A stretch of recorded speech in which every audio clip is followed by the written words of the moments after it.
Our next guest says today's sell-off could be just the start of something even bigger. Let's bring in Tony Dwyer, Chief Market Strategist at Canaccord Genuity. Tony, great to kick off the new year with you. Welcome. Thank you, Mel. Great to see you. This is sort of your playbook. You thought that we were due for some sort of a 5 to 10% pullback, but a longer term you're bullish. Why is that? Why do you think the sell-off will be contained? So a lot of people are trying to compare this to 2000. The macro backdrop is so different. Yes, valuations are stretched. Yes, tech is on a run. But the backdrop for credit and money availability is off the charts. So our core fundamental thesis is surrounding, we have historic amounts of excess liquidity. And at the same time, we're in the beginning of a multi-year global recovery. Sometimes it just gets a little bit ahead of itself. And I think that is evidence. I was listening to the panel, is evidence of that. Over the last, so think about this. We're all talking about the 10-year going up towards 1%. The 10-year note yield is exactly where, actually it's below where it was on November 4th.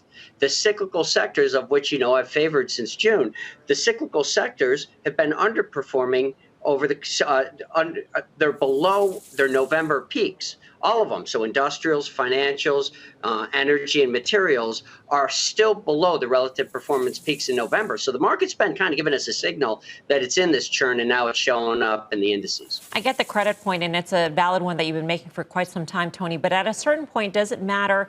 And I understand that the various measures of credit indicate that it's wide open, it's flowing, but it's only flowing to certain parts of the economy, to certain kinds of companies that are large enough. Does it matter that credit is effectively shut off for a swath of companies that live on Main Street, that employ Americans, and that there is this divide in the economy that's not necessarily showing up in those measures? I think it's totally horrible. But from a macro, when you take the sum of the parts, my job's to take the sum of the parts.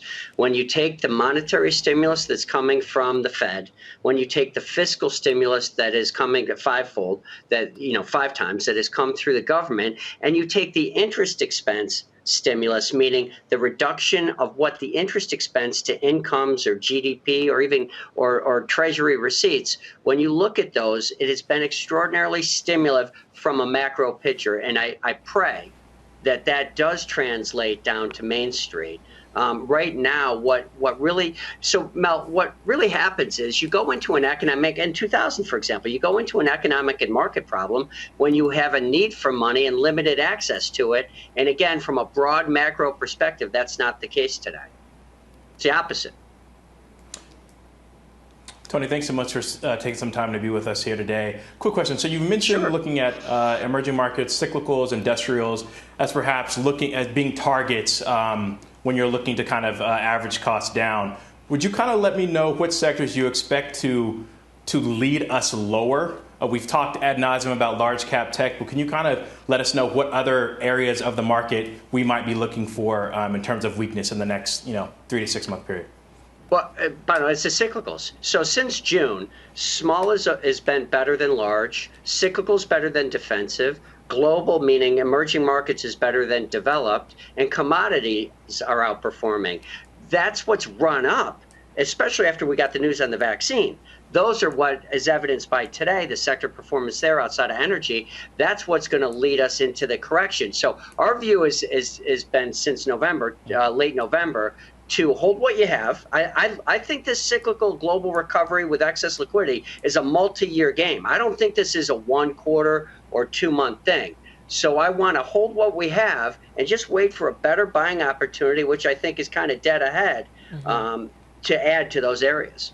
Tony, great to see you. Thank you. Thank you, Mel. Tony Dwyer, Canaccord Genuity. Tim, how do you trade that? Yes. Well, I think let's stay with these asset classes people have been referring to, emerging markets. We've been talking about gold. We've been talking about the dollar. And to me, when you're looking at emerging markets and you are looking at copper, you're talking about multi-year breakouts after doing nothing for almost a decade.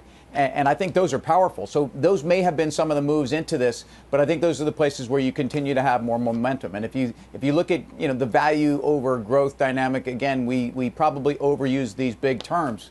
But when you think about industrials and you think about the comps on a lot of these companies coming into this year, I think they're quite easy to beat. in an environment where I think we are seeing some of the cyclicality despite the short-term headwinds of where we are. So again, big move in gold today. You can't underestimate the dollar, and that threads right back to what Karen was talking about, because there is inflation, and it means real yields on the 10-year are actually negative. And be careful for what you want with inflation, because we have it. But it's good for all those asset classes we just mentioned. Yeah, if you're a believer in the in those resource trades and emerging markets, Bonawyn, shouldn't you also be a believer in a global recovery? Absolutely. I think those two things are tied hand in hand. That, along with a weaker dollar, I think those are two factors that generally bode well for emerging markets, particularly in the environment that we're in now.